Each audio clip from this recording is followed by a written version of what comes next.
پورا دین ہمارے سامنے آئے گا۔ اللہ کے نبی صلی اللہ علیہ وسلم نے فرمایا مرو اولادکم بالصلاۃ، اپنے بچوں کو حکم دیا کرو، کہا کرو صلاۃ کے لیے، نماز کے لیے، وہم ابناء 7 سنین، جب وہ 7 سال کے ہو جائے، 7 سال کے ہو جائے ان کو نماز کے لیے کہو، انہیں حکم دو بیٹا نماز پڑھو۔ یہ نہیں کہ یہ تو چھوٹا سا بچہ ہے اب اس کو فجر میں اٹھاؤں گا اس کی نیند خراب ہو جائے گی، نہیں، رات میں جلدی سلا دو، اس کی نیند خراب نہیں ہوگی، رات میں جلدی سلا دو اور صبح فجر میں اس کو اٹھا دو۔ یہ ہماری غلط عادتیں ہیں جس میں ہم سب ملوث ہیں۔ رات کو دیر سے سوئیں گے، صبح دیر سے اٹھیں گے، اگر فجر میں اٹھ بھی جائیں گے دوبارہ سو جائیں گے۔ حالانکہ قرآن اور حدیث کی تو یہ تعلیم ہے ہی، اس پہ کئی وعید حدیث کے اندر ہے، فجر کے بعد سونا، فجر کے وقت سونا، اس پہ کئی وعید حدیث کے اندر آئی۔ لیکن آج کا آپ کا سائنس بھی بتاتا ہے کہ رات کے 3:30 بجے سے لے کر جب سورج طلوع ہوتا ہے اس وقت تک، یہ پیریڈ جو ہے انسان کے صحت کے لیے بہت زیادہ ضروری ہے کہ اس میں یہ جاگتا رہے اور اس وقت سے وہ مستفید ہو جائے، یہ اس کی صحت کے لیے بہت کمال کا وقت ہے، اس سے ہم محروم ہوتے ہیں۔ رات کی نیند انسان کی صحت کے لیے بالکل لازمی ہے کہ وہ اس وقت پہ سوئے تاکہ اس کی نیند پوری ہو جائے۔ عشاء کے بعد اللہ کے نبی صلی اللہ علیہ وسلم کا یہ طریقہ ہے، آپ عشاء کی صلاۃ ادا کرتے تھے، گھر میں جا کے صرف 2 رکعت نفل پڑھتے تھے، اس کے بعد آپ سو جایا کرتے اور پھر رات میں تہجد میں اٹھتے تھے۔ وہ ایک حکیم بھی تھے، ایک طبیب بھی تھے، وہ معلم ہونے کے ساتھ، رسول ہونے کے ساتھ، امیر ہونے کے ساتھ، خلیفہ ہونے کے ساتھ، ایک مدبر اور دانشور ہونے کے ساتھ، ایک مفکر ہونے کے ساتھ، اس نے سب کچھ ہمیں سکھا دیا، لیکن ہم اس سے سیکھ نہیں رہے، نہ قرآن سے سیکھ رہے نہ نبی سے سیکھ رہے۔ فرمایا جب تمہاری اولاد 7 سال کی ہو جائے انہیں حکم دو صلاۃ کے لیے، وَاضْرِبُوهُمْ عَلَيْهَا وَهُمْ أَبْنَاءُ 10، اور پھر انہیں سزا دو، مارو، جب وہ 10 سال کے ہو جائے اور نماز نہ پڑھے پھر انہیں مارو، انہیں سزا دو۔ ہم بھی ہے، ہماری بھی اولاد ہے، یا تو چھوٹے بچے ہوتے ہیں ہم کہتے ہیں کہ ابھی بچے جانے دو، اب کیا سمجھتے ہیں یہ، جب تھوڑے بڑے ہو جاتے ہیں بھائی وہ ہماری بات کہاں مانتے ہیں، ہمارے بس میں تھوڑی ہے، ہمارا کام کہنا ہے، وہ نہیں مانتے تو ہم کیا کریں۔ اسلامی حکومت ہونی چاہیے اور ایک اچھا سا جیل ہونا چاہیے، جیسے تمہارے جیسے باپ اس جیل کے اندر ہو، وہ گھر میں نہیں ہونے چاہیے، اس لیے کہ گھر میں ہوتے ہوئے بھی ان کے اولاد جو ہے ان سے محروم ہے، ان کی تربیت سے محروم ہے، وہ یتیم ہیں بیچارے، چھوٹے ہیں، یہ سمجھتے کیا ہے، بڑے ہو گئے ہیں، اب ہماری کہاں مانتے۔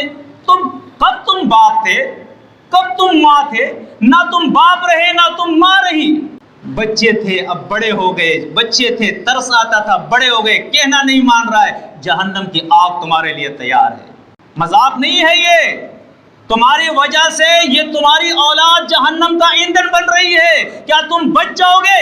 تمہارے اوپر ذمہ داری ہے امر بالمعروف اور نہی عن المنکر کی، اور یہ تو تمہاری اولاد ہے، اس کا تو اللہ نبی سے حکم دیتا ہے وَأَنذِرْ عَشِيرَتَكَ الْأَقْرَبِينَ، جو تمہارے سب سے اقرب ہے ان کو پہلے ڈراؤ، یہ تم پہ حق ہے ان کا، الحق للقریب، یہ اصول ہے، سب سے پہلے اپنے جتنا قریب ہوگا اس کا حق ہے تمہارے اوپر۔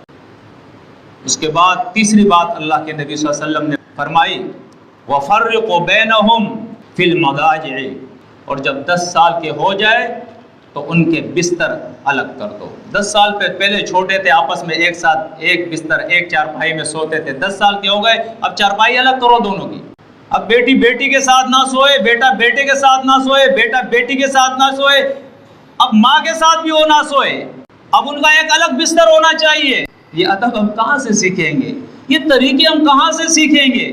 ہمارے پاس وقت ہی نہیں ہے مطالعے کا کہ ہم قرآن اٹھا کے مطالعہ کریں، احادیث کی کتابیں اٹھا کے مطالعہ کریں، اچھے علماء نے جو کتابیں لکھی ہیں وہ اٹھا کے مطالعہ کریں۔ اور یہ بات یاد رکھو کہ میں کبھی اسکول کو نشانے پہ لیتا ہوں، کبھی کالج کو لیتا ہوں، کبھی یونیورسٹی کو لیتا ہوں، کبھی علماء کو لیتا ہوں، کبھی مدارس کو لیتا ہوں، اس کا یہ مقصد ہرگز نہیں ہے کہ میرا ان سے کوئی ذاتی دشمنی ہے، نہیں، ان سارے جگہوں پہ اچھی چیزیں بھی ہیں وہ ان سے لے لو، لیکن جو بری ہے اس سے اجتناب کرو، اور جو ان میں بری ہے ان سے بھی یہ درخواست ہے کہ وہ برائی اپنے اندر سے نکال لے. وہ ہمارے سر کے تاج ہے, وہ دشمن نہیں ہے ہمارے, اور خاص طور پہ علماء وہ تو ہمارا سرمایہ ہے, ان کی میں کیسے مخالفت کر سکتا ہوں. لیکن وہ اپنی اصلاح کرے, وہ اپنی ذمہ داری سمجھے, وہ ورثۃ الانبیاء ہے, وہ عبد دینار اور درہم نہیں ہے, وہ اپنی ذمہ داری سمجھے. تو بہرحال اس حدیث کے اندر 3 باتیں اللہ کے نبی نے فرما دی. 7 سال کا بچہ ہو جائے, بچی ہو جائے, صلاۃ کے لیے اس کو کہو حکم. کم از کم یہاں جو بیٹھے ہو یہ حدیث سب نے سن لی. 7 سال کا ہو جائے تو بچے سے کیا کریں گے؟ صلاۃ کے لیے, نماز کے لیے حکم دیں گے یا نہیں دیں گے؟ یہ ہماری ذمہ داری ہے یا نہیں ہے؟ گھر پہ جا کے اپنی بیویوں کو بھی بتا دو. یہ جب 10 سال کا ہو جائے بچہ تو اس کے بعد کیا کریں گے؟ اگر نماز نہ پڑھے اس کو سزا دیں گے, اس کو ماریں گے, مجبور کریں گے کہ بھائی تمہیں نماز پڑھنی ہے, یہ اللہ کا حکم ہے, یہ رسول کا حکم ہے, یہ اسلام کی بنیاد ہے, یہ نہیں کرو گے اسلام سے نکل جاؤ گے. اللہ کی اطاعت سکھاؤ, رسول کی اطاعت ان کو سکھاؤ, اسلام کی محبت ان کے دلوں میں ڈالو, صحابہ کرام کی سیرت ان کے سامنے بیان کرو, جنگ احد کا واقعہ, جنگ بدر کا واقعہ, جنگ موتا کا واقعہ ان کے سامنے بیان کرو کہ ہمارے اسلاف کیسے تھے, ہمارا دین کیسا ہے, دین کی خوبیاں ان کے سامنے بیان کرو. لیکن ایک بات یاد رکھے, آپ باپ بن کے رہے, ماں بن کے رہے, باپ ڈکٹیٹر بن کے نہ رہے, ڈکٹیٹر نہ بنے. وہ ڈکٹیٹر کیسا ہوتا ہے؟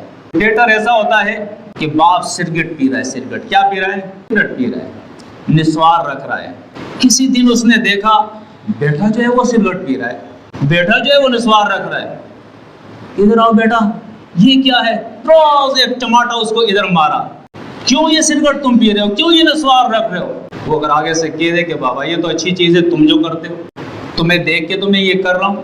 تو قرآن ہمیں یہ اصول سکھاتا ہے, کبر مقتا عند اللہ ان تقولوا ما لا تفعلون. اللہ کے یہاں بڑی بیزاری کی بات ہے, خود نہیں کرتے اور دوسروں سے کہتے ہو. اور سورۃ البقرہ یہ سورۃ صف کے اندر ہے. سورہ البقرہ کے اندر اللہ فرماتا ہے اتامرون الناس بالبر وتنسون انفسکم, لوگوں کو نیکی کا حکم دیتے ہو, خود اپنے آپ کو بھول گئے ہو. تو لازمی ہے ماں باپ کے اوپر کہ وہ خود سچ بولے, جھوٹ سے نفرت کرے تو بچہ تعلیم لے گا.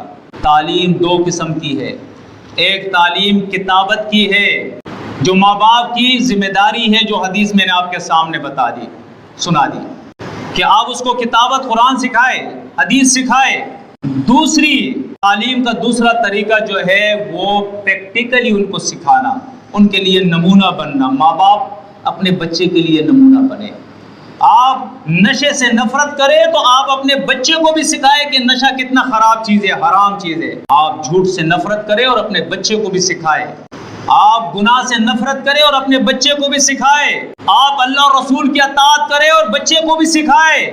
آپ قرآن سے اپنا تعلق رکھیں اور بچہ آپ کو خود دے کے سیکھے گا. بچپن کی یہ عمر جو ہے یہ ایسی ہوتی ہے کہ ہر چیز کو وہ کھینچ لیتا ہے, جذب کر لیتا ہے, حاصل کر لیتا ہے. دیکھیں رسول کو اللہ نے بھیجا, ایک تو سورۃ آل عمران کی آیت میں نے آپ کے سامنے بیان کر دی, وہ تعلیم دیتا تھا, سکھاتا تھا. دوسرا قرآن کہتا ہے لقد کان لکم فی رسول اللہ اسوۃ حسنہ, اس پیغمبر کے اندر, اس رسول کے اندر بھی تمہارے لیے بہتر نمونہ ہے. تو رسول کر کے بھی وہ دکھا رہا تھا, صحابہ کر کے جو وہ کر رہا تھا اس سے وہ سیکھ رہے تھے کہ اللہ کے نبی نے یہ کیا, اللہ کے نبی نے یہ کیا. جو بھی لیڈر, جو بھی باپ, جو بھی امام, جو بھی استاد, جو بھی ماں خود عمل نہ کرے اور بچے سے کہے مار کے کہ یہ کام تم کرو, تو یہ ماں باپ, یہ استاد نہیں ہے, یہ امام, یہ لیڈر نہیں ہے, یہ ڈکٹیٹر ہے. اور اس کا نتیجہ پھر کیا نکلتا ہے تمہیں پتہ ہے؟ بچہ جب تک چھوٹا ہوتا ہے وہ مار کھا کے برداشت کر دیتا ہے, تھوڑا رو لیتا ہے, عمل نہیں کرتا ہے وہ, کیونکہ وہ دیکھ رہا ہے خود یہ عمل نہیں کر رہا ہے. باپ صبح سے شام تک جھوٹ بول رہا ہے, باپ خود چوری کر رہا ہے, باپ خود ملاوٹ کر رہا ہے, باپ خود ناپ تول میں کمی کر رہا ہے, باپ خود جو ہے ماں باپ کے ساتھ نیک سلوک نہیں کر رہا ہے, پڑوسی کے ساتھ سلوک نہیں کر رہا ہے نیک. وہ بچہ کیا سیکھے گا؟ جب وہ جوان ہوتا ہے نا اور پھر باپ تھپڑ اتارتا ہے تو ادھر سے وہ 2 مارتا ہے کہ اب میں بھی جوان ہو گئے ہوں, مار کے تو تم دکھا دو. وہ باغی ہو جاتا ہے, باغی. اور جو ماں باپ جن تک میری یہ آواز پہنچتی ہے وہ تجزیہ کرے, ایسا ہے یا نہیں، حقیقت کو تلاش کرے ایسا ہے یا نہیں۔ بیٹا جب جوان ہوتا ہے وہ آنکھیں نکال کے پھر بات کرتا ہے اپنے ماں باپ سے، اس لیے کہ پوری زندگی وہ ڈکٹیٹر بنا رہا۔